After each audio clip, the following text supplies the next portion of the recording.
Order. Good afternoon and welcome to the Women and Equalities Select Committee. Today we will be looking at non-consensual intimate imagery abuse following a one-off session held by the previous committee in the last session. Our first panel, welcome, is David Wright, Chief Executive of the Southwest Grid for Learning and Director of the UK Safer Internet Centre. It's a mouthful. Sophie Mortimer, Manager of the Revenge Porn Helpline at the Southwest Grid for Learning. Welcome both of you and thank you very much for coming. I will open to questions. Kerith? Thank you, Chair, and thank you, David and Sophie, for your time today. I just wanted to start by asking Sophie, if I may, how many cases has the helpline dealt with in this and previous years, if you don't mind me asking? I don't mind at all. Our total direct cases, as in that have come by email or by phone through to the helpline, is currently at just over 24,000. This year, it's at around about 3,500, just in this year alone. But we also we have a chatbot to manage capacity, and we've had about 35,000 sessions run through that chatbot.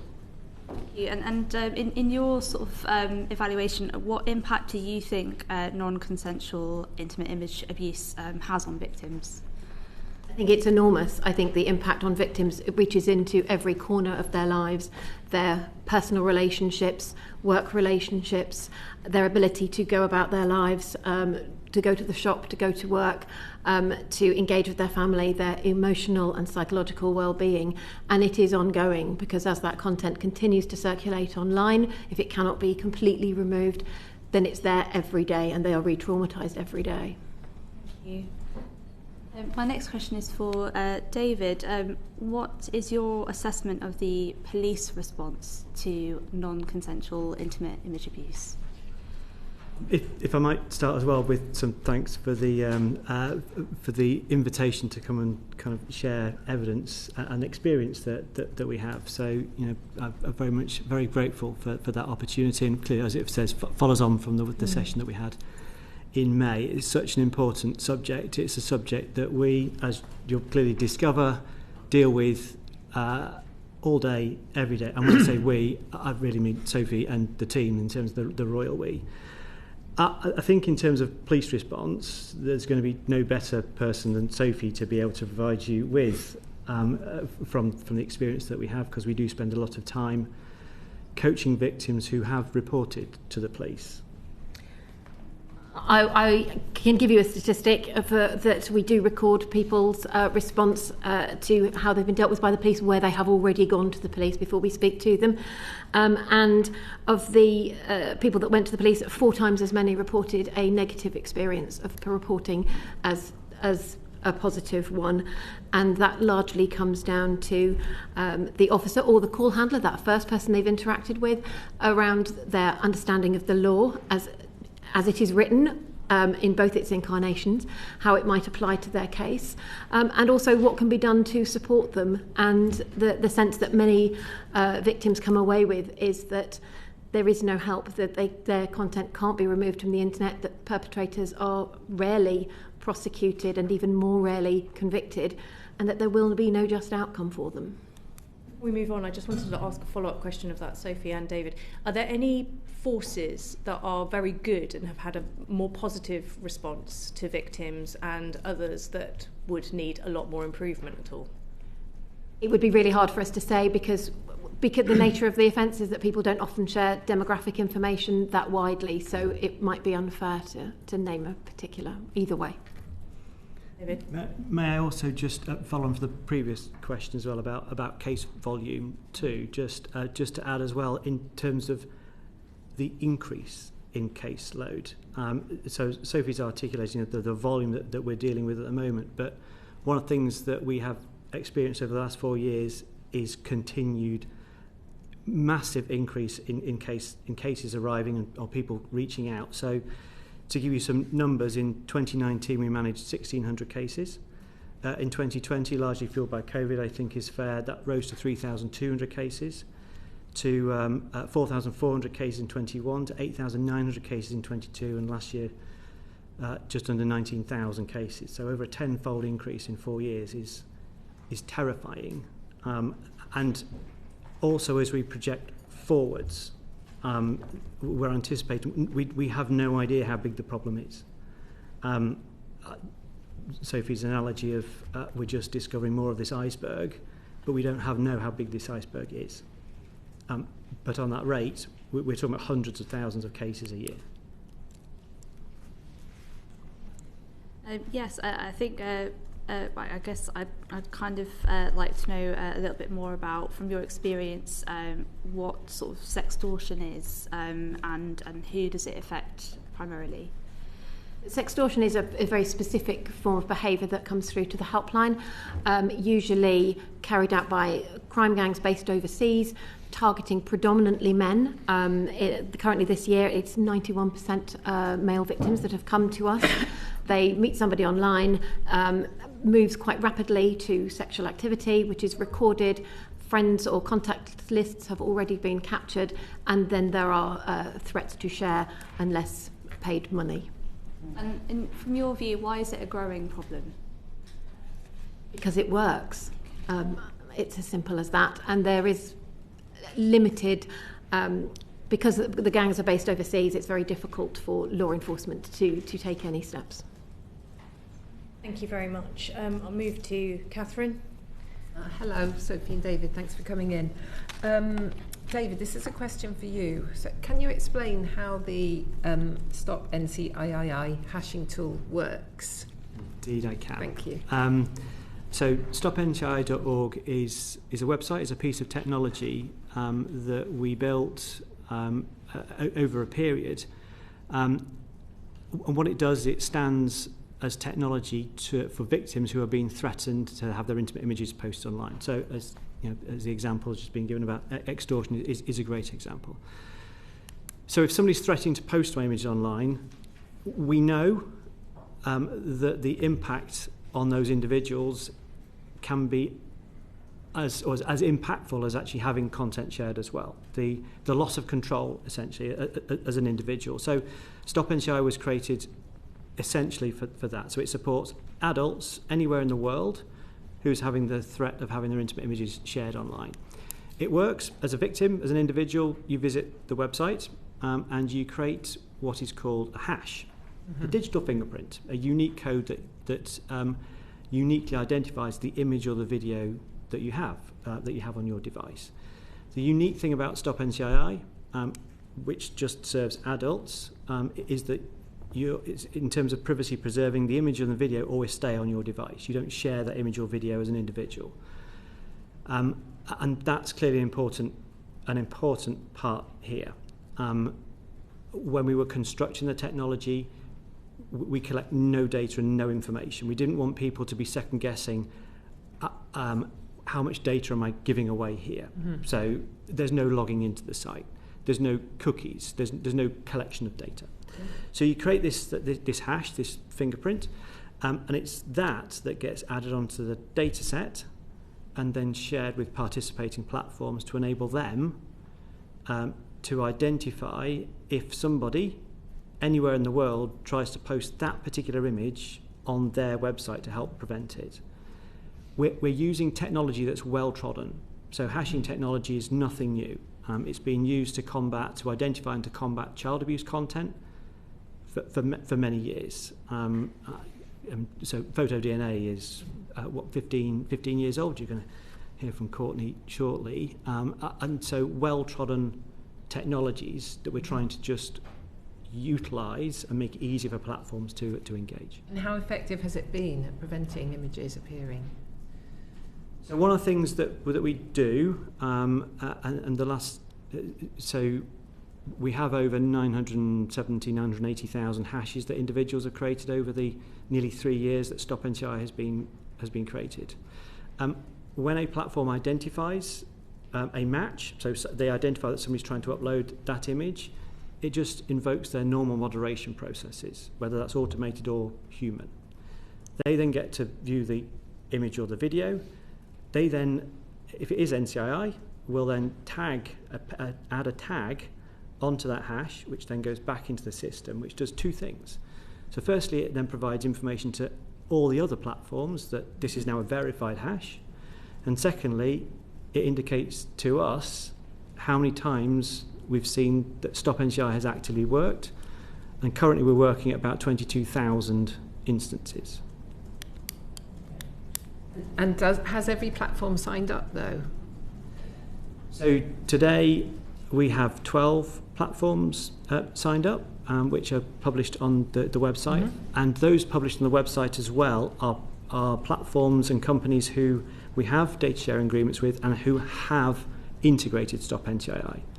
There's another 12 or 13 who we've got data sharing agreements with who are currently onboarding Stop NCII. It's important for us that when somebody uses Stop NCII, there's no opportunity for misunderstanding. So we know that the platforms that we've listed on the website are taking the hashes and using the hashes. We don't want there to be any opportunity for misunderstanding for somebody creating a hash. So that's why we have this kind of dual-step process. Right. And finally to you, David. So if the hashed image or video is edited in some way, will it still be recognised by your tool? So there's two answers to the question. For image hashing, we use what is perceptual hashing. I'll come back to that. For video hashing, so where somebody has a video that they're hashing, we use cryptographic hashing. With perceptual hashing, there is a degree of tolerance. So the perceptual hashing is photo-DNA and also PDQ, so two forms of hashing technologies that we're using. Photo-DNA is well-trodden, like I said, so from a child abuse content perspective, so that allows some form of tolerance in terms of image manipulation. With cryptographic hashing for video, there's no tolerance. So if you change 1 pixel, it will create a different hash. One of the things we always recommend to everybody is if you have a video particularly, is to create hashes of every single different version of the same video for exactly that reason. David, can I just come back to the question that Catherine asked quite rightly about the different platforms and search engines? You said that they are listed, and they are listed in our report. There is one notable exception from that list, and that's Google. Have you had any progress since the conversation we had with Google had previously told our committee that due to specific policy and practical concerns about the interoperability of the database, which have been communicated to SWGfL, we understand that dialogue between Google and SWGfL remains ongoing. So I just wondered if there was any update or progress there with Google. Yes, there is progress. We are making progress. I think it's not as perhaps as quick as we might have liked, but there is progress and forward trajectory. Perhaps at the next witness event we may have an update. Thank you. Samantha, did you and then Rachel? Just a little bit of additional questioning around the hashing. What you're saying is, so I understand it correctly, it is a prevention tool. So somebody has to proactively be at threat of their image going online and go on and create this hash. So I'm assuming they've already engaged with your organisation and are already feeling a sense of threat, or might have had it happen before, and there's another photo that's about to go online. It is absolutely about prevention, yes. If the content is already online, there is likely to be quicker ways of getting that content removed. So directly reporting to the platform. We would always suggest do both. If the content's already there, because it would prevent further propagation of the same content. But certainly if it's been posted, then we would always suggest you directly reporting that content to the platform as well. Thank you. Rachel, and then we'll move on to Christine. It was just to come on again about the platforms that have signed up. What do you think are the barriers that are stopping those who haven't signed up signing up? And do you think we should move to a situation where Ofcom requires them to sign up? Thank you for the question. So we are expending a lot of effort in engaging platforms. So we have 12 plus another 12 or 13, and that's great, but there should be thousands.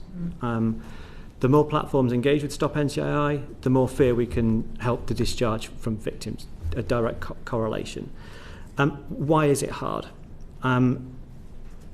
We have made every effort through the technology that we're using, to make it as easy as we possibly can. So to reduce the engineering lift in terms of onboarding, to reduce the legal lift, so through templates and data sharing agreements that we have.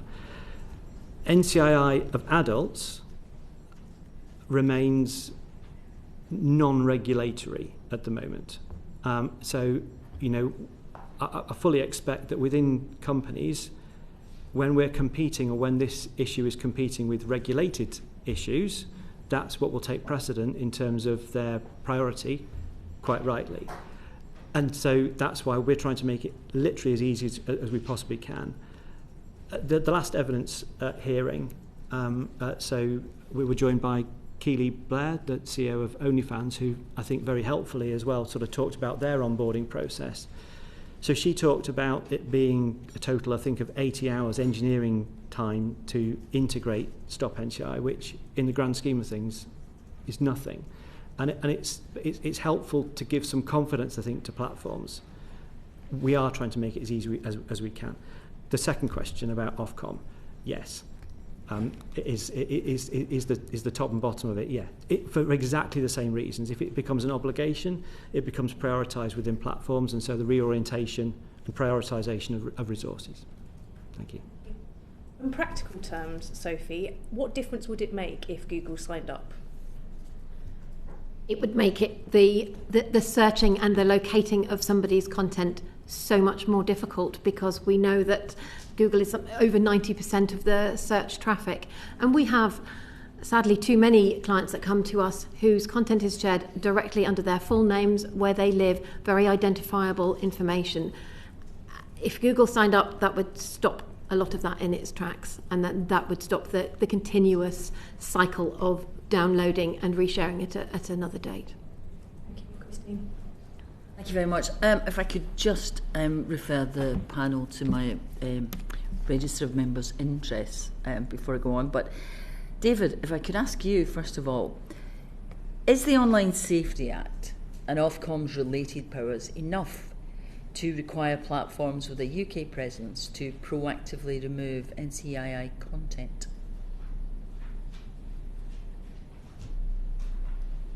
So there are. I think I'd have a number of responses to that. Mm-hmm. So we are great advocates and supporters of the Online Safety Act. However, from this particular issue, from an NCI perspective, other than it removing the need to prove intent, which clearly helps with prosecution, and that's a positive thing, it doesn't actually do anything else in terms of classifying the content. So where we report content, the royal we, whilst we have 90+% takedown rate when we report content, which is great, but the flip side of that is we have just less than 10% of content we report is still online. If we have a non-compliant platform, platforms won't take content down, usually because they're outside of Europe, indeed. We have no other mechanism of disrupting or blocking access to that content like we do with other forms of illegal content. So the big example that we have is one where a particular perpetrator was sentenced to 32 years in December 2021. Who had over 200 victims, and we'd reported 162,000 images that he had extorted from these victims. Today, there are still 4,000 of those images online and accessible within the UK. I'm being very careful here not to try to provide too much detail around that for fear of those victims and for the thoughts of those victims. So we have made attempts to use the same mechanisms to block access to that content through ISPs, but the content is not illegal. What difference would it, to a certain extent, you've answered my next question, which was going to be, to what extent do UK-based platforms take the content down? You're saying it's about 90%. But is there a difference in the attitude? Are there, without naming names, platforms who are more effective than others, who you can rely on more to take the content down? So over the years, we've reported over 1,000 different platforms, and of which we have various different responses. And I think I'm going to refer to Sophie, who has first-hand. Yes. As David said, we report to over 1,000 different platforms. Much of this content that continues to circulate is on platforms beyond our reach, whose business model is entirely constructed around the sharing and resharing of this content.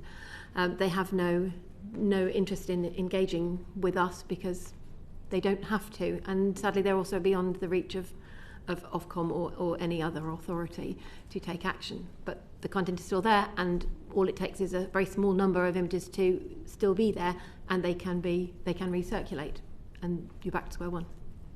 If I could then ask David, what difference would it make if adult non-consensual intimate images were classed as illegal content, maybe in the way that child sexual abuse material is? I think that's exactly what we want. We want the NCII content to be treated in the same way as other illegal content. So child abuse content, terrorist content, which then will enable a number of things, but not least internet service providers to block access from a UK perspective to this content. And even in that regard, I think thinking about the victims whose content we've made every effort to take down but is still online, there's some comfort knowing that, well, it's not viewable, or there's limitations on its view on how much it can be viewed. Because today we don't have that ability. In fact, so ISPs particularly telling us that the content is not illegal, and that they run the risk, if they do block access to it, they run the risk of censoring the internet to non-illegal content, which is got to be wrong. So would it be accurate to say that making or classing it as illegal content could be critical? Certainly it needs to be treated in the same way that child abuse content and terrorist content is. In terms of how that's articulated, I think there's forthcoming evidence hearings with lawyers, so particularly Professor Lorna Woods and Claire McGlynn, I think, and it's how this will be classified from a legal perspective, a regulatory perspective. I think I would always defer to them. But we need it to be treated in the same way. Mm-hmm. We need access to the same instruments and the same protection to that content, and those victims do, that children and quite rightly enjoy, from their image perspective. Okay, thank you. And finally, perpetrators who have devices returned to them by the police. Are perpetrators who are convicted of NCII abuse required to hand over or delete the content? No, no, they're not. We had a case quite recently. Somebody came to the helpline. She had reported the sharing of her intimate images to the police. There had been a criminal process. He was convicted. He was given a suspended sentence, and the police rang her up and said, now the case is concluded. We have to give him his devices back with all your content still on it. This was content that not only was non-consensually shared, but was voyeuristically obtained. They said, our hands are tied, and she rang us to say, this cannot possibly be right. We did some investigation, but any moment that existed to do anything about it had passed because the court process had completed. But the orders that are available to magistrates and judges to deal with this, they're not designed for this sort of content. They're not designed for devices and the content that is on the device or on additional sorts of forms of storage and iCloud storage. The mechanisms just haven't been put in place or haven't been utilised. And again, I would refer to the legal experts who will give evidence in due course, but it's not happening routinely. And too often we have multiple cases of content that is still freely available to those perpetrators. Yeah. Thank you, Sophie. I think that will be shocking to most people to know that a perpetrator who has been convicted will be handed back all of their material, possibly to do the same thing again. Just wanted to ask, if adult NCII was made illegal in the same way child sexual abuse material is, would we see that happen? Would perpetrators be given access to the same material? And the second point is, how would it impact the speed that you're able to block content and take images offline? To answer your first question, I would think it would stop dead. I feel confident that wouldn't happen if that individual that came to us was a minor. In terms of going forward, I think it would be hugely powerful, and we have partnerships. We are part of the UK Safer Internet Centre. We work closely with the Internet Watch Foundation, who are already doing this work, and I like to think I have no doubt that they would partner with us to make that a reality, because they are already doing it. And ironically, we're in a position where the mechanism is the bit we can do. It is that legal ability to take that step that we lack. Thank you. There's many elements around NCII, and one of them is around the cultural sensitivity. So I'm going to ask Rachel to take. Thank you. David, to what extent do you think that non-consensual images that are not necessarily sexual but maybe culturally insensitive are a concern? For example, a woman not wearing a hijab when she ordinarily does. There's a follow-up point to that, but yeah.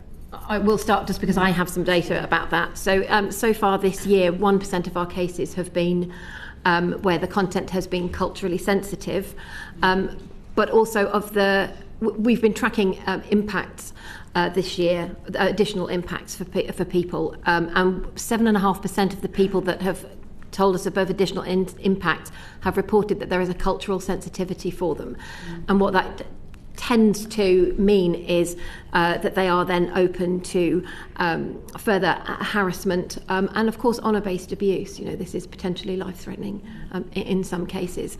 And it is a question that is constantly raised on our work with Stop NCII, where we work with over 100 NGOs around the world. Definitions of intimacy vary, and it's something we do need to be much more sensitive to. And just to follow on that from a Stop NCI perspective as well, I think one of the helpful responses that the committee had back in March or April, when letters were written to, I think, 12 or 13 different companies about Stop NCI, one of the responses, and which is clearly published in terms of the correspondence from Pinterest, disclosed or suggested that they didn't need to partner with Stop NCI because they have perfectly adequate and effective sexually explicit filters. And it's exactly this point that discloses to us that, or at least gives us the opportunity of highlighting that this is not necessarily about sexually explicit content. The impact in some cases, as Sophie said, can be just as catastrophic if there's no nudity or no explicit content involved. So it was a helpful response, because it was a realisation from our perspective is that we now know that platforms are connecting this issue with nudity, which is not necessarily the case for exactly these points. So I think you're saying that those concerns aren't really being addressed by the major platforms. Do you think they're being addressed by legislation? No, I would say that they're not, because to your example of a woman without a hijab, where there would be an expectation that she would be wearing one, that image would not necessarily be classed as an intimate image, certainly not under the legislation that the Revenge Porn Helpline works under. You have to work with the tools that you've got. So we might be able to look at it in terms of harassment through our sister service, Report Harmful Content. But that's more difficult, and because it requires even more context, and reporting platforms to industry platforms isn't necessarily as straightforward around that sort of content. So we need to give more information, which slows the process down. Thank you. On that, is 1%, that's still quite a large number of people. Is it growing?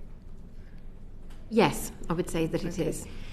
The other question I wanted to ask is around reporting. So many people that would see that would probably take the same viewpoint as Pinterest has just displayed, which is wrong, but they would think, why would I go to Revenge Porn Helpline if it is not an overly sexualised image? Are there any other stakeholders that you're working with that are having this culturally intimate image abuse, sensitive image abuse, reported to them that aren't coming necessarily directly to you?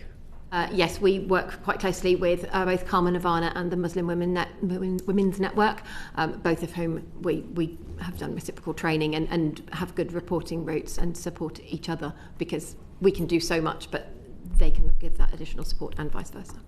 David, OnlyFans CEO gave evidence to the committee, said it was a lack of understanding about what intimacy is.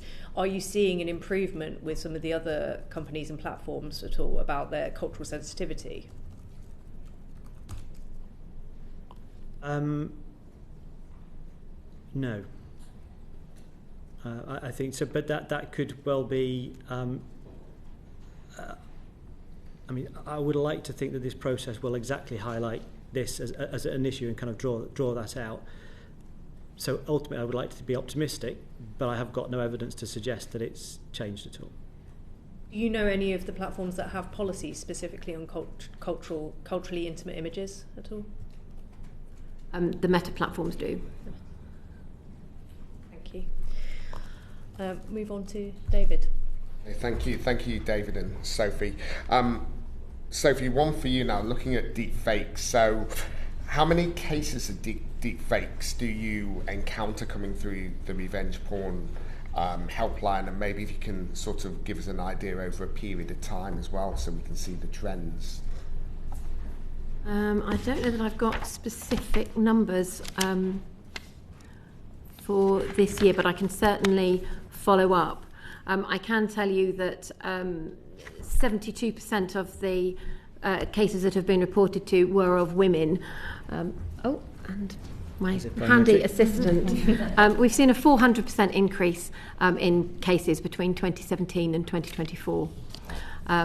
The technology is certainly becoming much better, much more easily available, and it's much harder to identify. But I think the statistic that was particularly interesting when we were looking at the data, the behaviour around the creation of what we've been referring to as sexually synthetic content is somewhat different, and it is more in common with a behaviour that for genuine content that we call collector culture, where it's not about causing direct harm to a particular individual, it's about possessing, creating and sharing peer-to-peer this sort of content. So there's more similarity with synthetic content with that.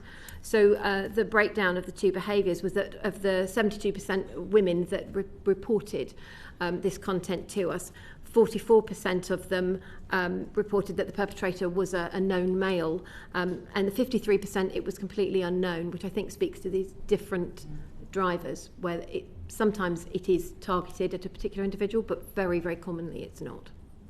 Thanks. So they simply don't know, I suppose is my point. And I guess what action would you like to see major platforms like Google and Microsoft take to counter the threat posed by NCII, including deepfakes? Maybe that's one for both of you.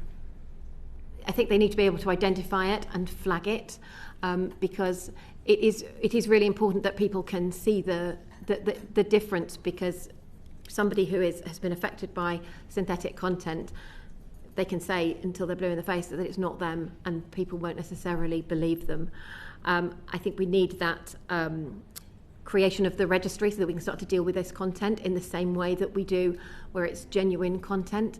And I feel that there is in terms of that identification, we had a case fairly recently of someone that came, she was being harassed with synthetic content of her being sent to her.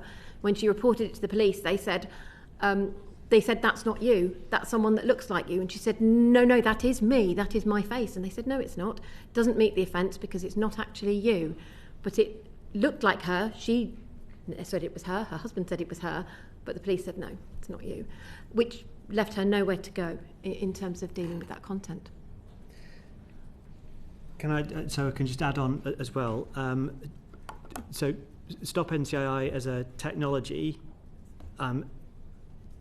so if an image is synthetic or whether it's genuine, so Stop NCII works in exactly the same way. It doesn't distinguish between the two. So it is another mechanism that individuals, victims who've had content, as in that particular case, can and perhaps should be creating hashes to prevent the propagation. So again, it's just encouragement from platforms, from companies, to be taking Stop NCI hashes in all these particular cases. Can I also add too around these sort of notification apps? So this brings into scope app stores as well.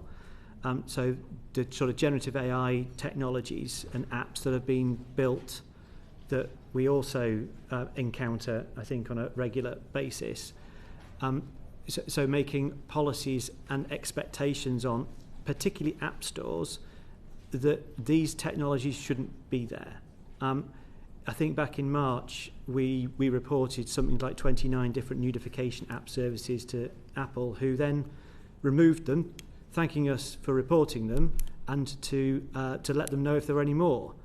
Our question is, how did they get there in the first place? Yeah. Can I just come back briefly? Thank you both for that. Sophie, you mentioned about the report to the police and the way that was dealt with. Do you think more needs to be done with police around how to handle these sorts of situations, and what would you suggest is done? Yes, I think there is a huge job of work in terms of training the police, and all the way through that process from call handlers who take that first interaction with somebody right through to the end of the criminal justice process. Because the first response that somebody gets when they disclose to either a police officer or call handler is going to be crucial to whether they take that further. And too often we have people reporting to us that they were told just to come off that platform if they hadn't taken the pictures in the first place. You know, these victim-blaming narratives are still being perpetuated. But in fairness to the police, they don't understand, I don't think, they largely don't understand the law. I'm talking about frontline officers. They need the training to understand what the law says, how it would apply to somebody's real life situation, what the overlapping behaviours, criminal or otherwise, that might be going on around abusive behaviours or harassment or stalking, domestic violence. There needs to be that understanding and of what the impact is of somebody's online life being targeted and abused in that way, because it's all part of people's lives now.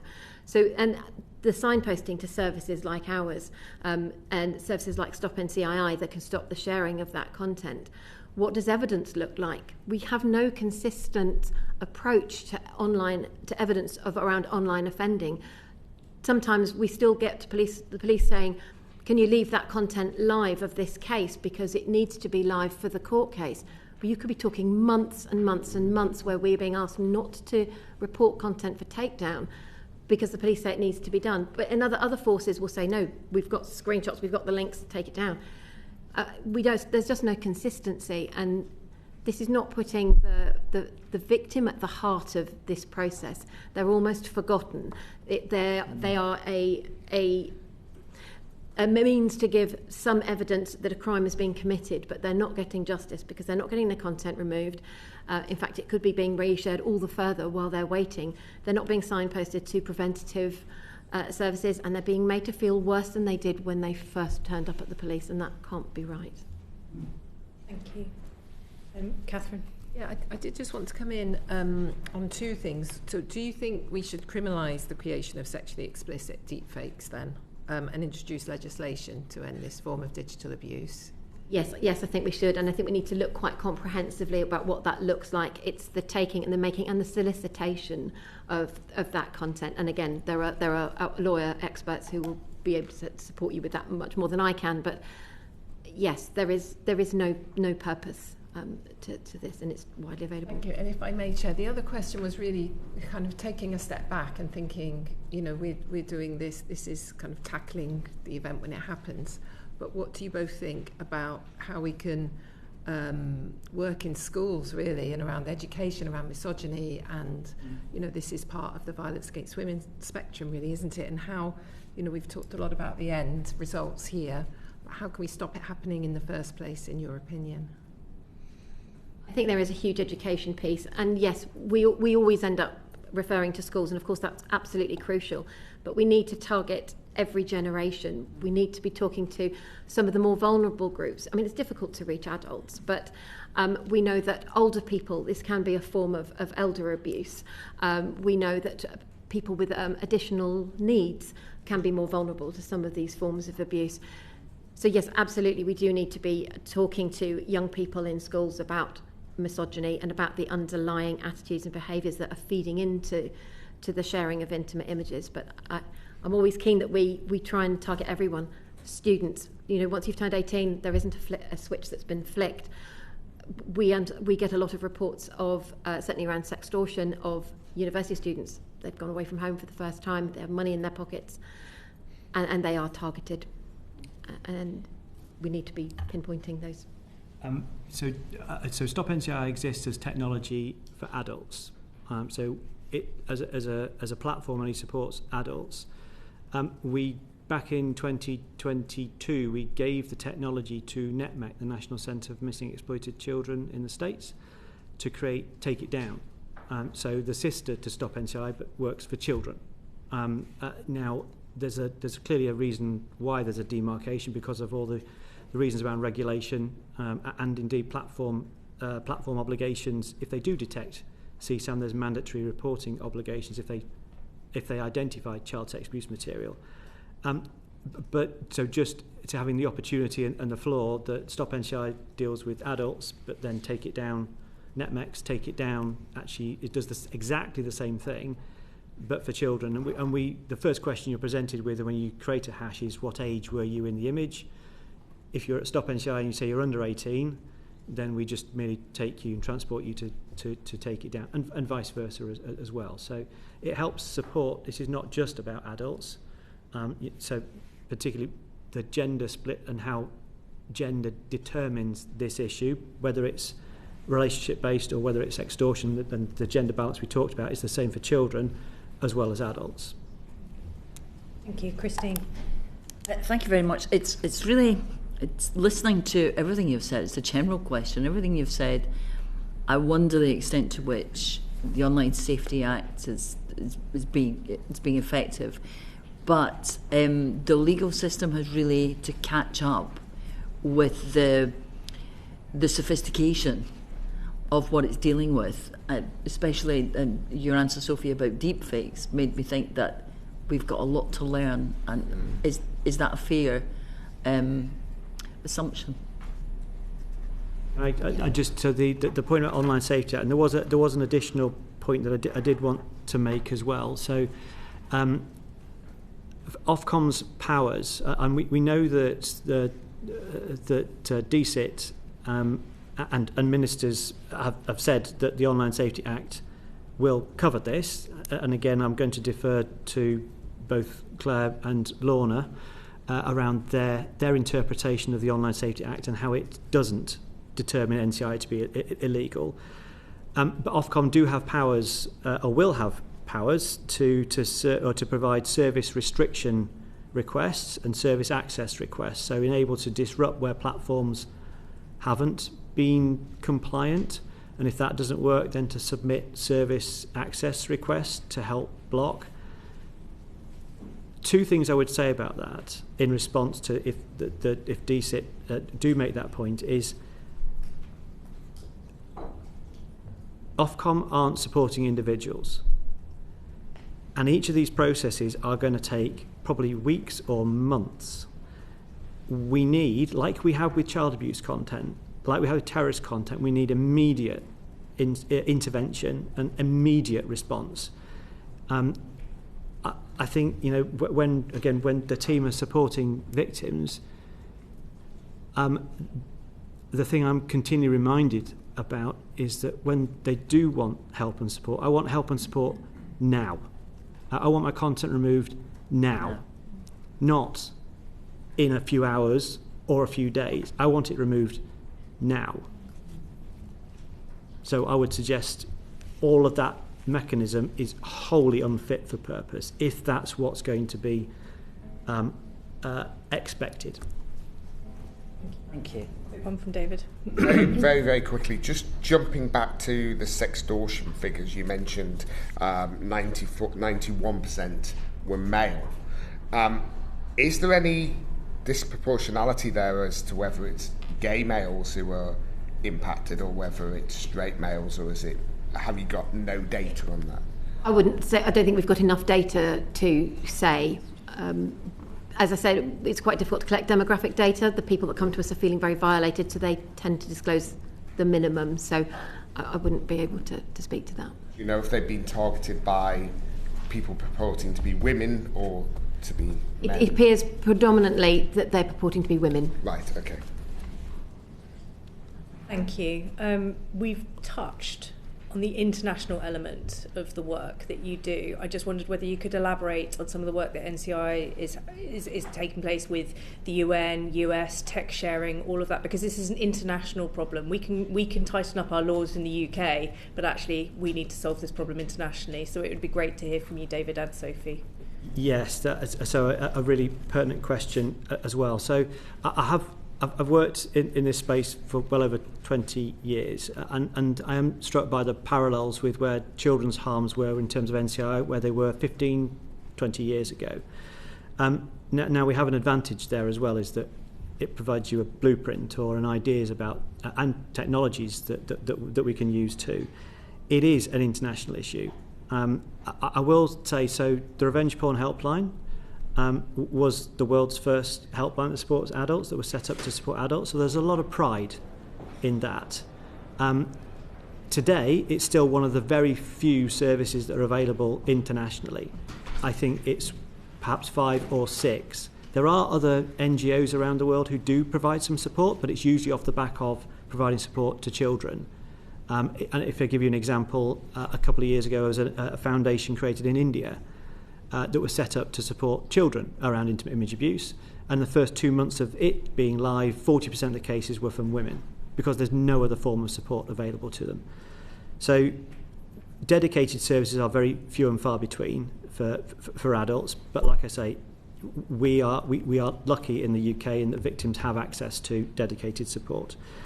We do, with Stop NCI, we do work with 104 NGOs around the world who cover this, and so we convene at quarterly meetings. We have the next one next Tuesday with these amazing NGOs around the world to try to share experience, to share regulation, and it's a very powerful way, I think, of being able to understand exactly how international this is, as well as changing regulations, I think. Stop NCI 2, it's always a big job. It's available in 22 languages. We're currently working on another 10. So to try to make it as accessible as we possibly can, but that's really hard. We do rely on our NGOs to help us with that. And these NGOs as well, I should add, when somebody arrives at Stop NCI, they inevitably are going to need more help and support. So that's what we're trying to do, is to direct them to where they can get more help and support in their own country. So, for example, in Pakistan, the Digital Rights Foundation provide help and support. And it works in the opposite way as well. So those NGOs will then use Stop NCI or direct victims in their country to Stop NCI. I'm really encouraged by some of the international, so the emergence of regulation. So European regulation. We've seen regulation in Australia, in New Zealand, in South Korea.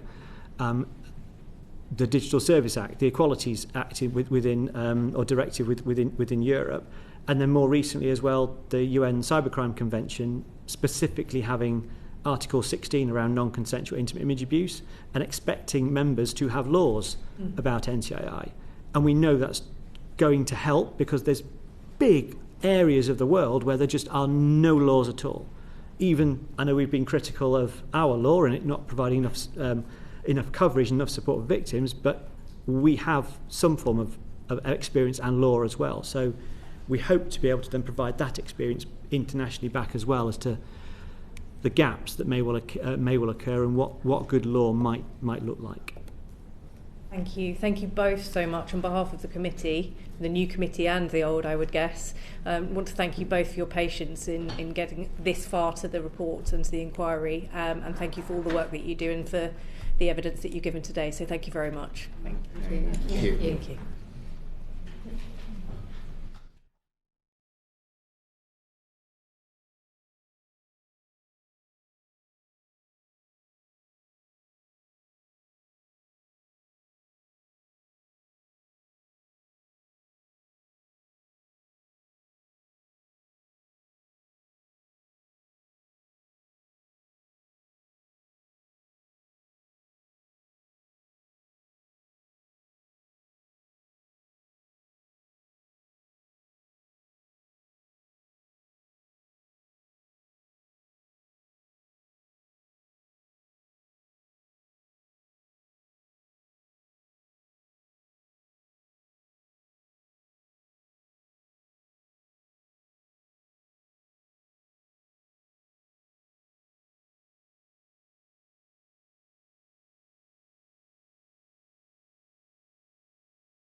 Panel. Thank you. We've got Courtney Gregor, Vice President and Chief Digital Safety Officer at Microsoft, and Gail Kent, Director of Government Affairs and Public Policy, Search News and Gemini at Google. Thank you both for coming and welcome to the committee. I wanted to just give both of you the opportunity in under 2 minutes really to explain and elaborate on what your respective platforms have been doing to combat NCII, please. I'll start with Gail. Yeah. So first of all, thank you very much for letting me come here today and explain what Google is doing about both synthetic and real non-consensual intimate imagery. I think, as David said, the UK really is taking this seriously, and it's certainly really important to Google. So it's great to be able to continue the coordination. One of the things that I'm responsible for search that we try to do is balance that commitment to open access with protecting users, and that's something that we've done for the last 25 years. That has absolutely continued when we're talking about either real or synthetic non-consensual intimate imagery. And one of the things that is really important to us is to continue to have these conversations, but also to be talking to victims support charities, to victims themselves, and to other tech companies. To be really clear, Google does not create, attempt to host, distribute or profit from non-consensual intimate imagery. We absolutely understand the profound distress that victims experience when they see that images have been shared non-consensually and they know that they are available online. We take this really seriously, and the way that we tackle it is by three things. We have clear enforceable policies, and I can answer more questions on them later. We want to make sure that victims have information about what they can do, because we know that as search we're just providing a window on the world, a window on the internet. We're not actually hosting the data. We want to give them that information. And also, as you heard in the last panel, education is really important, and that's something where we also put a lot of effort. We know that, however, this is not a single entity that can do this. It really is a whole societal problem, and online harm is something that has evolved over time. If I've been here 2 years ago, 3 years ago, we wouldn't have been talking about synthetic imagery. We would just been talking about non-consensual intimate imagery, and so keeping up and continuing to evolve in these nuanced problems and getting the balance right is really important to us.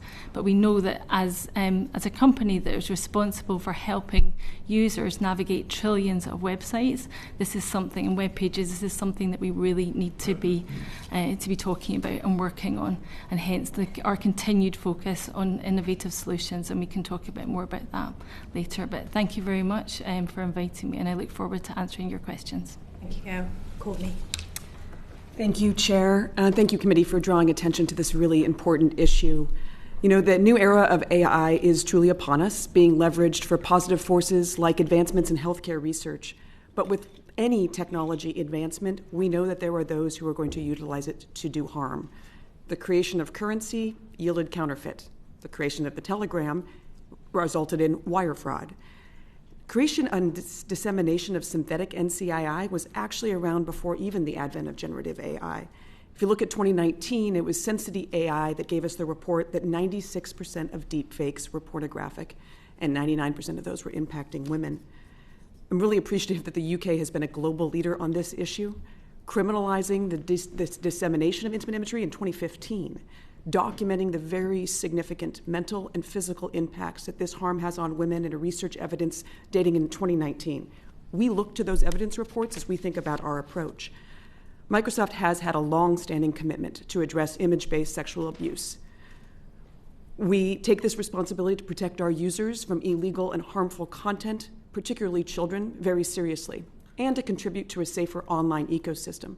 And we do this by advancing technology, thinking deeply about important partnerships, and advocating for changes to the law and regulation. At Microsoft, we have comprehensive policies to address non-consensual intimate imagery, whether real or synthetic. Those apply across our range of services.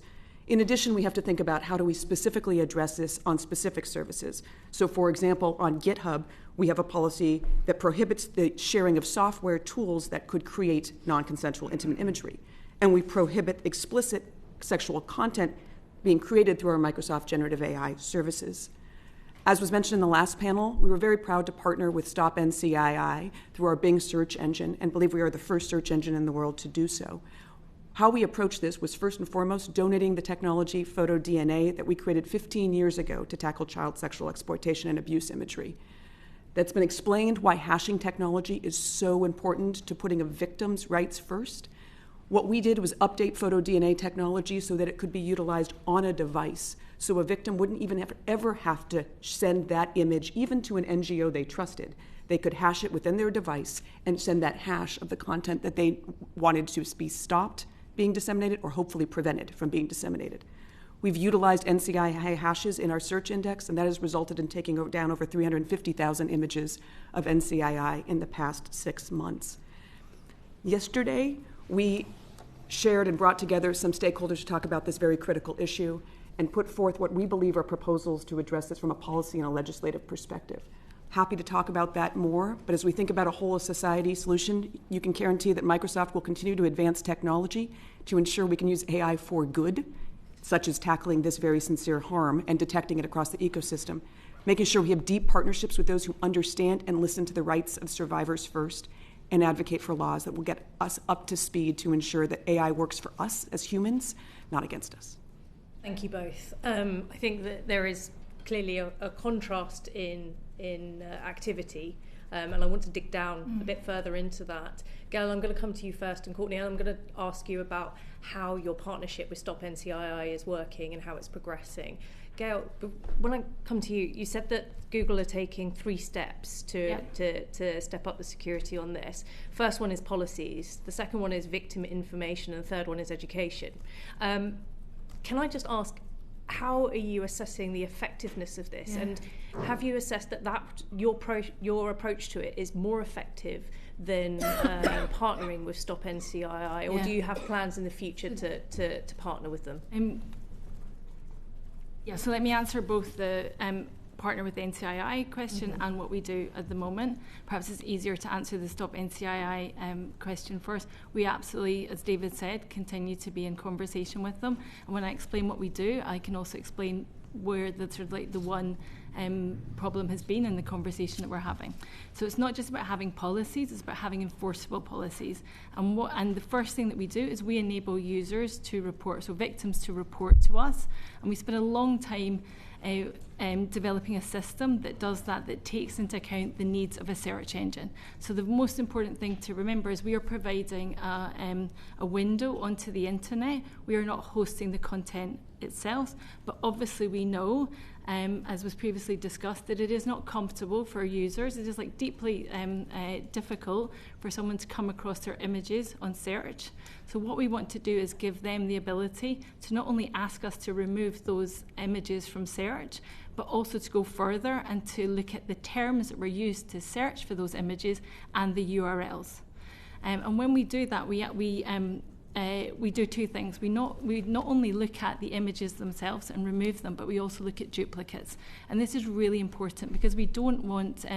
We know that it's like re-victimizing victims to have to go and report again and again and again. And what we know is that 90% of NCII images that are reported to us, and we don't differentiate between synthetic and real, have duplicates. And they have usually about 30 duplicates. So we're not talking about 1 or 2, we're talking about a number of images that were perhaps created when the one image was created. And the reason that context is really important to us is that we treat this in a very similar way to, I think, how society has got to treating sex. Consent is and we've talked a lot about consent, is really important. So when we ask people to report to us, we also want them to tell us the circumstances or to give us some more context about how those images were shared. And we make no judgment on whether those images are nude or intimate. That also, and we've heard in the previous conversation, is really important to us. If this is something that a victim feels is intimate, then we are relying on what they are saying relying on what they are telling us to make that call. And then once we've what we then sort of talking about consent is really important because what we do is enable them to say that they might have shared it once. consensually and then remove that consent. They might even have commercialised that and then remove that consent. But if right now they do not want those images to be available in our search, then we will remove that. We also allow them to tell us the specific search terms that were used to find that image, so that we can then make sure that they do not come up with those images, but we also look at similar ones. So for example, you could imagine searching for nude images of Jane Doe. You don't want those images to come up if you search for explicit images of Jane Doe. We want to take all of that action. Then what we do is make sure that if we are seeing repeated sites that are sharing non-consensual intimate imaging, we are down-ranking them. So that's the enforceable policy stuff. I can come on to the information and the yeah. I think it might be useful for the committee if this is sent in written evidence, because obviously you have extensive policies. But I think what I wanted to ask is, if NCI content was made illegal, are Google's current policies robust enough to actually deal with that change? The legality, we already go further than if this content was illegal. The issue for us about Stop NCI is one around the context that is shared with us. Uploading an image to NCI, we don't know what the context is, and we also don't know whether it is non-consensual intimate imagery. As you pointed out, one of the largest search engines in the world, we really need to get that balance right between open access to information and then protecting our users. And we believe with slightly more context about why the user is sharing that, then we can make sure that we're taking the right actions. What we don't want, and we know, and Courtney has pointed to this, that you can have people that misuse systems to further abuse, and we really want to make sure that we're doing exactly what's right for the user. Thank you. Final question before I come on to Courtney. What is it that is stopping you? And I appreciate that there is progress and there is constant communication between yourselves and Stop NCII, which is obviously welcome, but what's stopping Google officially partnering? So it is round about that context of when an image is shared. So Stop NCI was set up to focus on social media. As you heard, Meta was the main collaborator. We think there were different requirements for search engines. We're absolutely delighted that Bing have managed to work through some of that, and that is absolutely our intent as well. But it is around the context of when an image is shared. Thank you, Gail. Courtney, perhaps that's a good point for you to come in and explain how it is that Bing have been able to get around this, where Google perhaps hasn't just yet. Yeah, thank you. Our approach with Stop NCII was to recognize that as a set-up hotline, we respected the content that's being reported by the individuals and treating that as a report of non-consensual. We do have the capability, as we obviously implement this, to think about what quality controls we should have in case there is content outside the bounds of, I'll call it intimate imagery. Just call it a false positive that has somehow gotten into the hash database. We, in this context, have erred on trusting this NGO to be having that conversation with victims. You ask a really important question, Chair. I do think this would be clean if this content was illegal, and this was a repository of illegal content. I think that would set the standard to hopefully raise all bars across the online ecosystem. It has in other content areas unlocked the capability to address it across platforms. Obviously, ideally, we would be moving towards a global standard in that context, clearly, but I think that does help raise that bar that we need. Samantha, you look like you wanted to come in. I'm just a little bit confused about the reason to not do the partnership, because everything you're describing is after the fact, so the information's already out there, and some of the clarity, and forgive me if I have misunderstood, was the hash is about if there's a threat of a photo and you put a hash against that particular image, and with you saying it is the context, that feels very much like Google are deciding to be the judge and jury as to whether a victim, and I used that word deliberately, story matches up, but you're then saying that context that you look at is broader. So just to be really clear, we do not decide who are victims and who aren't victims, and that's why it's important to us to also be really clear that it's intimate imagery and not nudity. What we want to do is make sure that users are in control of what happens. if we have the context, then it enables us to understand what exactly the search terms were. So maybe it's less the context in which it was shared. So we're not asking for, was this an image that was taken in these circumstances? We want to know the search terms. So it's the search context. I should have been clearer on that. The search terms that are used to find that, the URLs where it was found, and then the images themselves. And that enables us to then make sure that we can deal with duplicates, because I think as David explained, hash technology is really like miraculous. It has a huge impact on tackling child sexual abuse, but it can be manipulated. And what we also know is that victims, there's going to be more than one image. So we want to look at duplicates as well. So having that additional information helps us do that. It also helps us downrank sites that are regularly sharing this information, because it's not just the one URL that we want to remove. If there is a site that is regularly sharing non-consensual intimate imagery, we want to make sure that is coming nowhere near the top of search results. Thank you.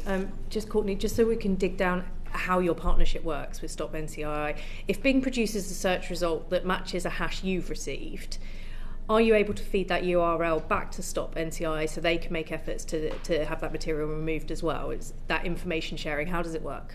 We are still on that step of what is the right information sharing mechanism back to Stop NCII to help them understand where this content might be in a broader context.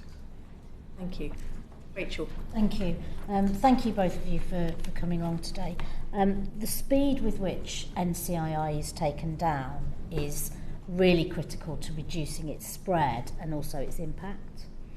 Why then do you both review content reported as NCII before taking it down or delisting it from searches?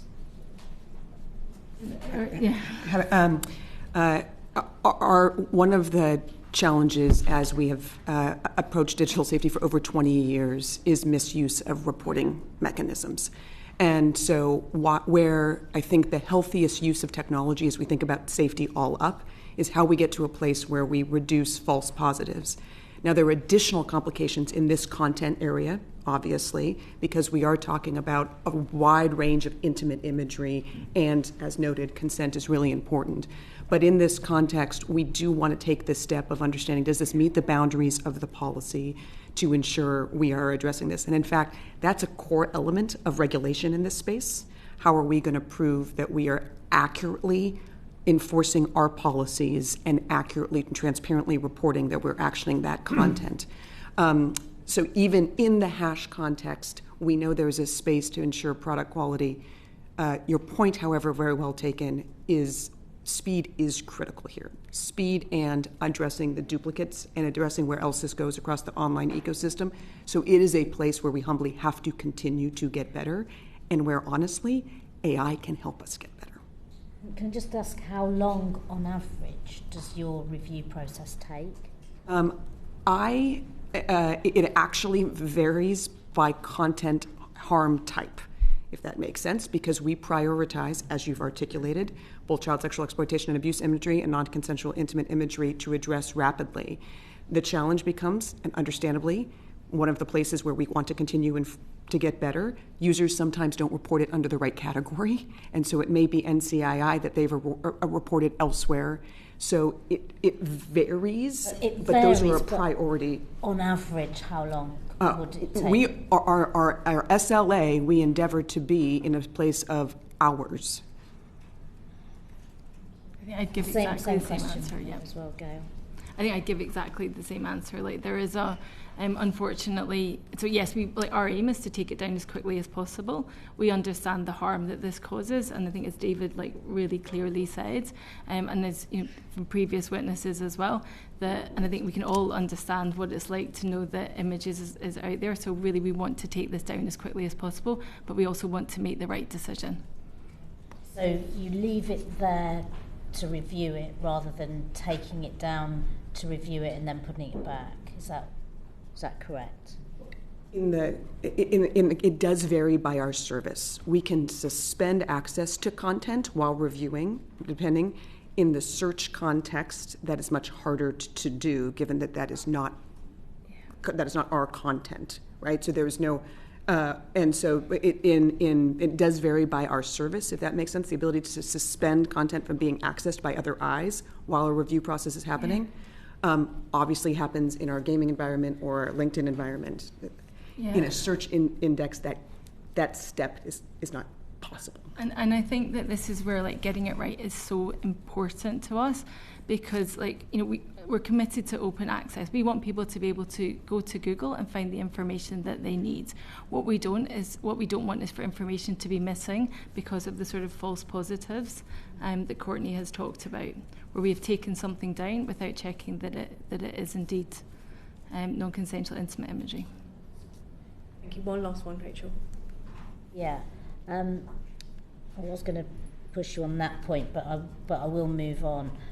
What action is taken upon a user reporting a non-consensual, culturally insensitive image of themselves, such as a woman pictured without her headscarf or hijab?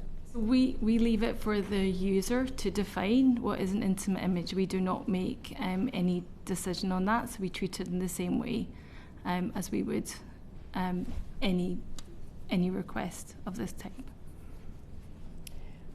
We also let the user tell us what is intimate imagery. Our approach here does often, in this context, start looking at other harm types, whether that means harassment or others, is usually the space that comes in.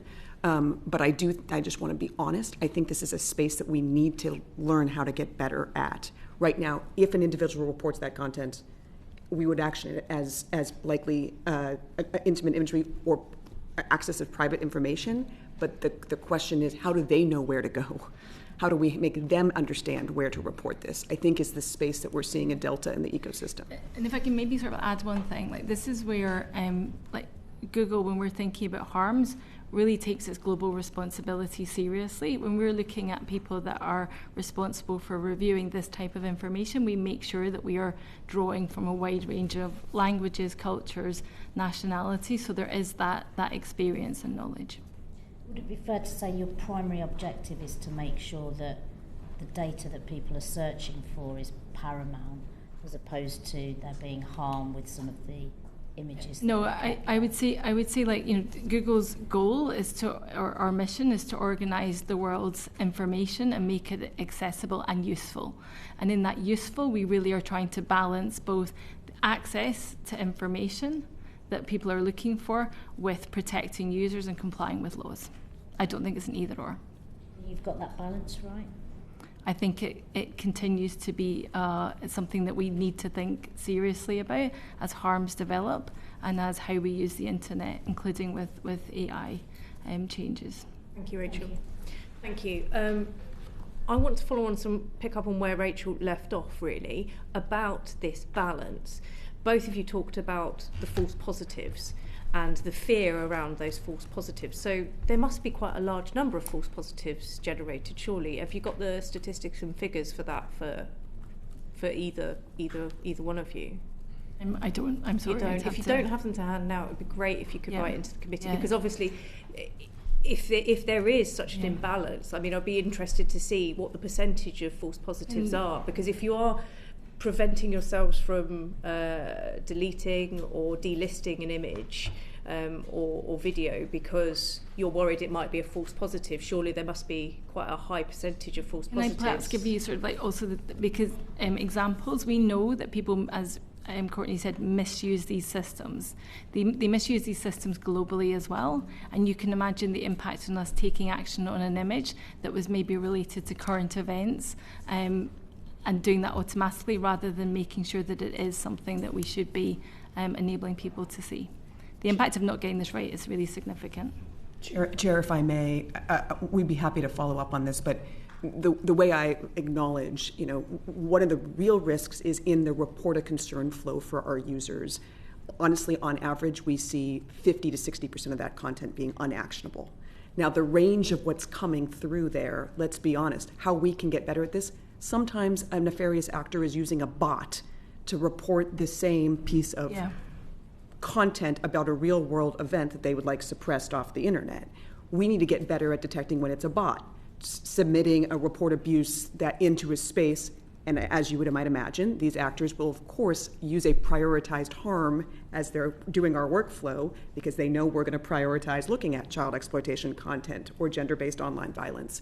So honestly, where tech has to continue to evolve and understand how those are abusing even the systems we have designed, that is, when I say false positive, I want to acknowledge it's this whole system. Yeah.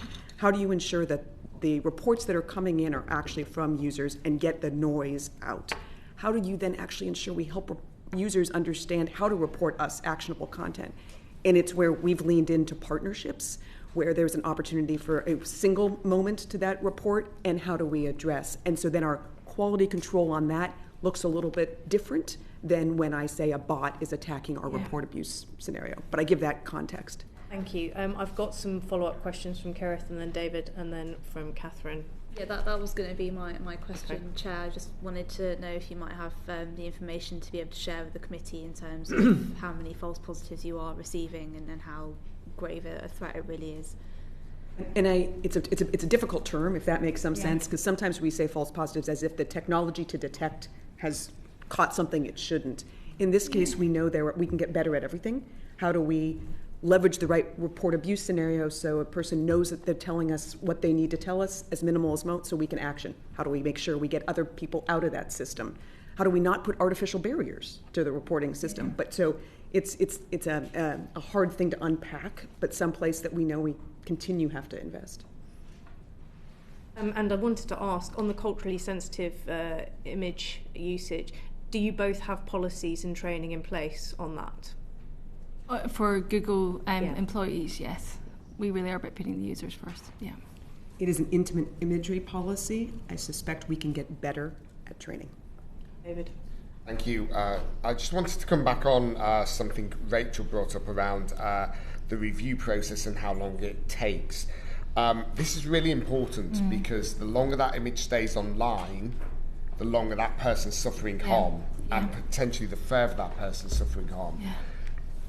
Courtney, your answer was usually we endeavour within a couple of hours, and your answer, Gail, was as soon as possible. That's not really an answer. Yeah. So I'm interested to know what your actual SLA is, and if you can't provide that now, that's fine. Maybe again you could write into the committee to let us know. But what is the actual SLA, and how often do you meet that SLA? Because with all respect, Gail, as soon as possible could be a week, and in a week a lot of harm could be done to that individual who's I'd like to, but it's definitely quicker than a week, but we can come back to you with precise data. What we do just is, and I mentioned briefly, like the information part, when we reply to the user that has reported to us, we also provide them with additional resources. Because we know that just having your image taken off search results isn't enough. That image is likely still hosted somewhere. So what are the other things that you need to do, including reporting to Stop NCII, that means that information is no longer going to be available. And that's really important to us. Thank you. A quick one. No, you're okay. Excellent. Natalie, we'll move on to you. Thank you both. Earlier on this year, the committee heard from NCII survivor and campaigner Georgia Harrison. She described the positive difference it would make for victims if platforms had a phone line that they could call to report this. Is this something you have? And if not, is it something you could have? Yeah. I mean, this comes on to the information that we have. We, as I said, like when we reply to a user, we point them to helplines that they can speak to, so that they can speak to someone who's an expert in dealing with this. So this was specifically about, reporting it. Yeah. Is it so they can? There's helplines available to talk through it, but is there anything to report? We do not have a helpline. We have an online form. We've spent a lot of time making that as simple as possible, and then staying in communication with, like, online, but with the user. But we don't have somebody that you can speak to. We too have a similar approach, and I watched that testimony with interest because I thought to myself, we are trying to make sure we scale and take the minimal amount of information we need from a user to action swiftly. But as indicated, we really want these individuals to have the right support system that they need. What Stop NCII here does in the UK, which we hope our search engine does through our authoritative principles, you asked why do we sort the content, is if someone says non-consensual intimate imagery, we hope that they are understanding the nature of this problem through useful news stories, and that they are directed to people who can actually help them through all of the elements, both take down the content, how do you do that side, but what are the legal supports, what are the other victim supports that should happen. When we don't have that, and I say that because our customer support agents would not be trained, as I think people should be experts in this space to do that, we do want to ensure that we are getting the reporting content for what we can address on our platform and directing them to the right resources for the full range of supports they need. Thank you. Does anyone have any follow-up questions on that? No? Okay, I'm going to move on to the legal status of NCII content. For both, you would have heard some of the similar questions in the previous panel. Is the Online Safety Act and Ofcom's related powers enough to require platforms like yourselves with a UK presence to proactively remove NCII content? How are you prepared for greater powers from both? So obviously we followed very closely how NCII is being treated under UK law.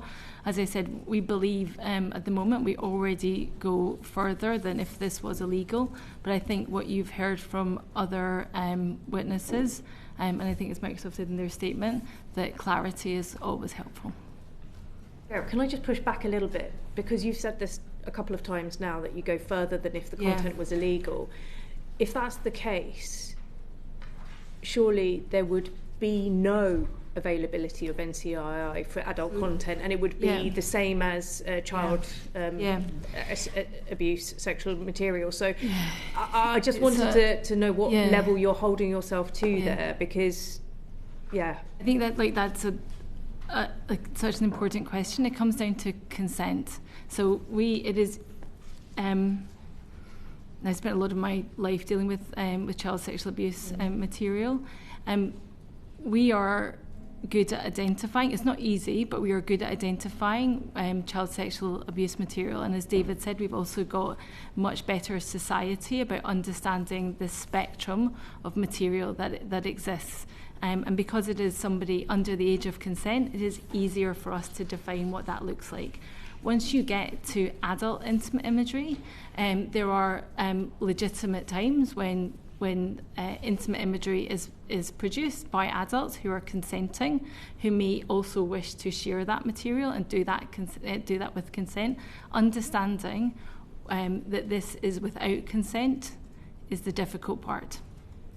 Do you not see some parallel about where we were maybe 20 to 30 years about talking about rape and consent, for example, that we have hopefully got to a position now where we believe a victim. And that is where I would hope most organisations, most public services would strive to be. Whereas at the moment it seems very much that your search engine is, we need to find out the context first before we believe the victim. Yeah, so first of all, as I said to Catherine, we make no judgment. The context is not, it is definitely not, are you a victim, aren't you a victim? The context is what search terms turned up this intimate imagery. That is the context. The context is not trying to understand when something was shared or when it wasn't. But what we do know is that there are consensual sexual images and intimate images online that users would not want us to be taken down. So we need somebody to tell us whether that is the victim, whether that is government, whether that is law enforcement, whether that is somebody acting on behalf of the victim, that this is non-consensual imagery. That's not the context we're asking for. The context you're asking is whether this is consensual or not. No. So first of all, in reporting it, we believe that if somebody has ticked a box saying this is non-consensual, we are not making a judgment on that. We are absolutely believing them. That is not what the false positive is about. The false positive is about somebody sharing an image of a portcullis rather than sharing something that would be the context of non-consensual imagery, of non-consensual intimate imagery. That's not the context. So why don't you take it down from the point of reporting then?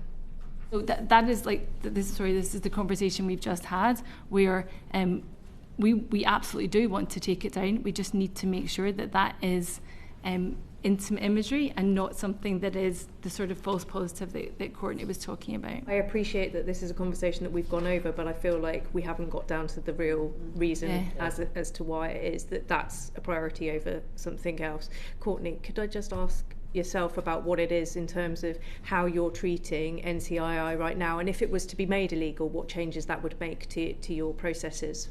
Sure, I think I'm going to be clear on this one. I think making this content illegal would be better for victims, and that's who we should be putting first. It would create and unlock the capability of hopefully an Ofcom or a similar model creating a registry that there was a single place for a victim to report that content and it is illegal across the ecosystem, and that would unlock faster action. From my perspective, it is about what's the best legal regime to support the victims and the survivors in this, and this legal clarity would help with that. Okay. Thank you. Catherine, did you have something to say? I'm really struggling here, actually, to follow up from the chair. Surely we should just use the precautionary principle, and if there is a danger, then why not take the things down immediately? And then I'm also struggling with the comprehension thing, which is if you were signed up to a partnership with the organisations we heard from before, then, and though the imagery that had been reported to them was hashed, then presumably all those places on the internet where they're appearing in Google searches, everything would be hashed. If you're in a partnership, is that what would happen? So why not just get into the partnership and get rid of these images ASAP online? We absolutely, so first of all, we do not host the images. So what we would be doing, whether we with any of our hash databases, and we already are a member of numerous organisations that share hashes, is removing them from search results. So we don't remove them from where they're hosted. We only remove them from being seen in search results, which is why it's also important to provide that extra information to users so they can go to and NCII can go to the actual hosters and have it removed. So we are only showing like that window on the world. We are absolutely committed to making sure that users that they have this safe experience. I'm going to try again to explain what I mean by what we're looking for and how we help users. So when help victims, when a victim reports something to us, we ask them to confirm that either they or the person they're representing is in the image, that it is an intimate image, and that they are not sharing this anywhere else for commercial purposes. We then, or they're not sharing on this website for commercial purposes. We then ask them what search terms this resulted in the image being shared, and the URLs that came up. What we then do, and I just want to emphasise, we do this as quickly as possible. We are not spending a long time making a judgment as to whether this is like a picture of a dog instead of a picture of what they say it is. As quickly as possible, what we look to do are two things. We remove the image from search terms. We remove duplicates, which, just as a reminder, that's 30. We're seeing normally 30 images for 90% of cases that are reported on this, so a lot of images. We then also remove the URL from search terms, and we look at making sure that similar search terms do not result in those images as well, if that is what the user wants. Sometimes they just want them removed from individual search terms. And I'm happy to follow up in writing, Chair, with like more detail, and also maybe the pages that have our reporting flow, so that you can see exactly what the process is that victims go through. And we spent a long time trying to make this as simple and straightforward and as human as possible. Thank you. It'd be really useful in that information to find out the number of drop-offs in terms of what you've decided is. I know you don't like the phrase false positive, but it would be really intriguing to know what the numbers are. I'm going to hand over to Alex, who is going to ask questions around the Online Safety Act. Thank you. So question to both of you, maybe Gary, you'd like to go first. Sharing a non-consensual intimate images is a priority offence in the Online Safety Act. What difference does that make to your respective approaches in tackling this? Yeah, well, I think I said we already, and I've covered sort of like what our approach is to policies and takedown and then information, and we also do a lot of like educational work. I think the difference that this will make, or the OSA makes in general, is in our obligation to report to Ofcom and to really clearly explain what we're doing. And I know the previous witnesses have said this as well. There is like, the UK really is leading the way when it comes to online safety, and you're seeing that in the conversations that. A lot of conversations that we are having with Ofcom and the requests that they're making to us. What we don't know is specifically when it comes to non-consensual intimate imagery, what exactly that will look like. And we're in conversations with Ofcom about that, what that reporting will look like, sorry. I think my perspective is, as a priority offence, I do not think it would change our approach. I do believe we treat it as a priority offence under the OSA across our ecosystem. My hope would be how Ofcom would approach that, which would be to really focus attention on those who are hosting this content. Search engines have a responsibility to think about how our search engine looks, but these victims deserve to get to the place that is hosting this content. And so if we move that towards a priority offense, potentially coupled with the legality, there should be clearly a responsibility to the underlying hosts of this content. To action this in a much more meaningful way. Give the right to victims that they have to have a reporting mechanism, and that should be actioned. And to be perfectly honest, get rid of what we see as one of the most egregious practices, some of those hosting providers requiring victims to pay money to report their content to get it taken down. So my hope would be that's who would change in the ecosystem. I think we are treating it as a priority offense, but of course Ofcom could tell us if they would take a different approach. If I can add like one point to that, I think what we're seeing in the Ofcom conversations is not just that they are focusing on what more we should be doing, but what is industry best practice that, just as Courtney said, could be then obligated to other platforms who aren't following these rules. So with that in mind then, do you think the content itself, rather than just the act of sharing it, should be made illegal? I think what we've heard today is that clarification would be useful, but obviously that is a decision for Parliament. Yeah. What impact would that kind of legislative change have on your ability to? Okay, I can very clearly answer that question. Yeah. So at the moment, because the content isn't illegal, we downrank it, we don't remove it. So for example, which is why the sort of search term part is important. If somebody searched for something, it's still available on the internet, and if somebody searched for that information, perhaps because they themselves are the victim, it is still it is way down the ranking, but it still exists. If it is illegal, we then remove that altogether. That's filled in a whole lot of gaps from earlier. Thank you. Samantha?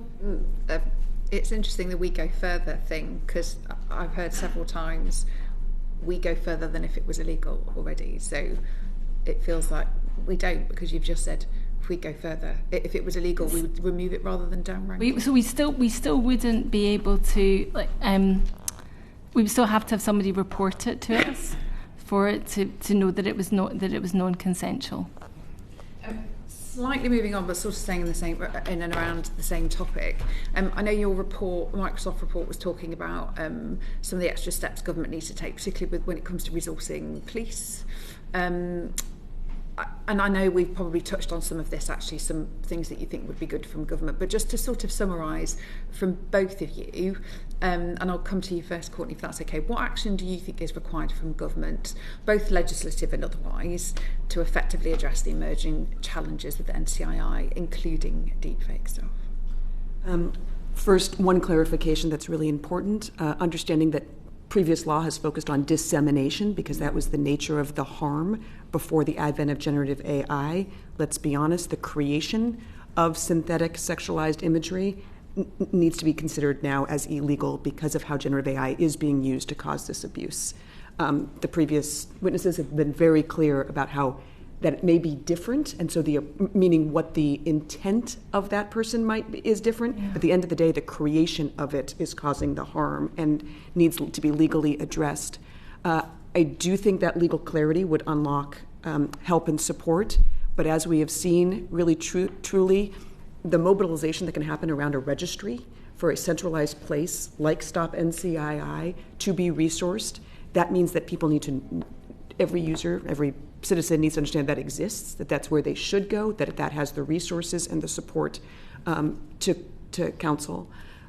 We spend a significant amount of time hearing directly from those who've been impacted by this harm, and thanks to a session 2 weeks ago here, actually, we heard frontline experience from survivors that oftentimes they approach law enforcement, and law enforcement does not understand the intersectionality between cyber harassment, stalking, image-based sexual abuse, and how quickly those two things overlap. I can see a potential to unlock that toolbox for frontline law enforcement to know how to help when someone comes in their front door. We have partnered previously in the nature of cybercrime to do just that. How do you help train frontline law enforcement as cybercrime evolves? This space, I think there are other experts who really deeply understand how that online harassment evolves in many ways, and I think frontline law enforcement could have those skills. We've seen that as been a priority of the Biden White House. And something that they were considering supporting in the Department of Justice, and I hope our new leadership would continue that. Can I just, in there, Courtney, you've talked about multiple partnerships in solving this problem. NCII is a problem. Do Google have any partnerships? And if so, who with, if they're not partnering with Stop NCII? Yeah, so I mean, I think we haven't signed up to Stop NCII, but I would say that we are partnering with them. The reason I say that is we have funded the revenge porn helpline in the past, and there are conversations that we continue to have with them. We also speak to numerous UK bodies like Refuge to make sure that we really understand this issue. Also, as David and Sophie said, there's a huge overlap between and as you yourself have said, Chair, about how we can learn from child abuse, and that's another area where we spend a lot of time understanding exactly what we can do. Yeah, you said that you're partnering, but it's not really a partnership if it's not official. I wanted to know which other organisations and stakeholders are you officially partnering with to combat the problem of NCII through Google? I can come back to you with that answer. Thank you very much, Samantha.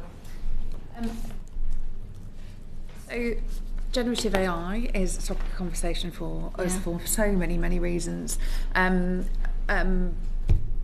But one example I think that probably hit everybody's radar earlier this year was deepfake pornographic images of Taylor Swift, which were created with a Microsoft tool. So I suppose a question for both of you is, to what extent is it possible for your companies to prevent your generative AI systems from producing NCII content? Yeah, I mean, so Google has I think really been leading the way on responsible AI. We put out our first responsible AI principles in 2018, where safety and privacy was our key there. For Gemini, which is the Google generative AI tool and image creator, we don't allow sexually explicit images to be to either be asked for or created, and we have numerous checks to make sure that doesn't happen. Samantha, we take a 6-pillar approach as we think about how the challenge of abusive AI can happen. I'll be quick about this. First and foremost, consistent with our responsible AI principles, about a decade old now, is what is that safety architecture at that point of model creation and model application. You raised an example where our safety architecture failed, and we really recognized we had tested it. We have an explicit ban and prohibition on sexually explicit content being generated through our generative AI. We did take the critical step of investigating through the spaces in the internet where those who had taken upon themselves to do everything they could to break our safety architecture, what search terms, how did they do it, how did they repeatedly attack it, so that we could learn. We know that in safety, as it has always been, it's an adversarial space, much as the cybercriminal world has been in malware for a while. We're going to have to constantly be monitoring those who are seeking to do harm and get around safety architecture systems to continue to make ours even better. But we focus on that safety architecture first. The second we do think is really important is the role of content provenance and watermarking. I think average users want to understand, is the content I'm coming across synthetic? That's why we create services that say you deserve, as a member of parliament, to put a stamp on your content that you're saying, so that you know you own that content in the ecosystem. We hope that standard continues to evolve, and give credit to Adobe for advocating for that. We think that is a space that we advocate for this. The third remains, because those are two important things, but we're going to have to continue to get better at detecting the harmful and illegal content that will be disseminated. Because while we make these commitments that we don't want that content, we know there are applications out there right now that are enabling it. So we're going to have to get better at the detection. And I've talked a lot about our detection, which is, yes, technology, but it's definitely partnerships, and then when the law can help and support that. And lastly, humbly, we can't do this without learning directly from how users are experiencing the internet, bringing that voice in constantly, bringing that voice directly to our engineers as they're building this system. What happened, what went wrong, so that they can understand it deeply. Those are our approaches, and we really believe you have to do all of them at the same time to make the flywheel work. My last sort of set of couple of questions, really. But what actions are you taking to prevent the promotion of tools for creating deepfake type stuff? So as you've mentioned, the search engines are a set of curtains to the world. The content that comes up on a search engine, although I appreciate that if you pay for a search engine optimization, you can search optimization tools, you can pay for sponsored prominence on the search result, but how can you stop some products that shouldn't even be out there even being presented, such as sort of like applications that make people look nude? I think like our base. So I think first of all, it's still like this is still a work in progress. It's still, as we understand harms and how they develop. These are things that we collectively need to consider thinking about. I think our biggest defence is making sure that we are providing high quality, useful information, and I think we'd all agree that these apps do not necessarily provide that. And one of the things I think I've had brought to my attention is that actually top 3, so bear with me, but the top 3 results for deepfake porn on Microsoft Bing are deepfake porn websites. So if you put in deepfake porn, it brings up deepfake porn websites, despite their content being against Microsoft policy. Google's downranked them. Why hasn't Microsoft? That is very much our intent to do so. I would gladly take that and make sure that we are improving the algorithm to be responding to that query with authoritative content as intended to. That authoritative content from our perspective would be news articles explaining the pervasiveness of this problem and challenge, or dedicating people to resources that they need. Humbly, we can do better, and that should not be the results. We also know these search queries and how people will seek this content will continue to evolve. Yeah. That was a simple one. We should get that right. But as we need to get better as the user queries for this content evolve, because what authoritative means in this context should be shining a light on the problem and the challenge as it's covered by news articles and reports of authority, such as Stop NCII. Thank you. Before I come to our last question, I just wanted to check around the committee and see if anybody had any follow-up questions to any of these, or anything that they wanted a bit more information on. No? Okay, I want to say thank you both for coming today and for answering our questions. It is something that we want to get to a solution and to a better place together. And I hear loud and clear that you've both said that you want to work together, to learn together, and to learn from partner organisations. And in that vein, we'll be obviously sending our report with our recommendations from the cross-party committee. Would you both be prepared to respond to the relevant recommendations that we put in this report? Yes. Thank you.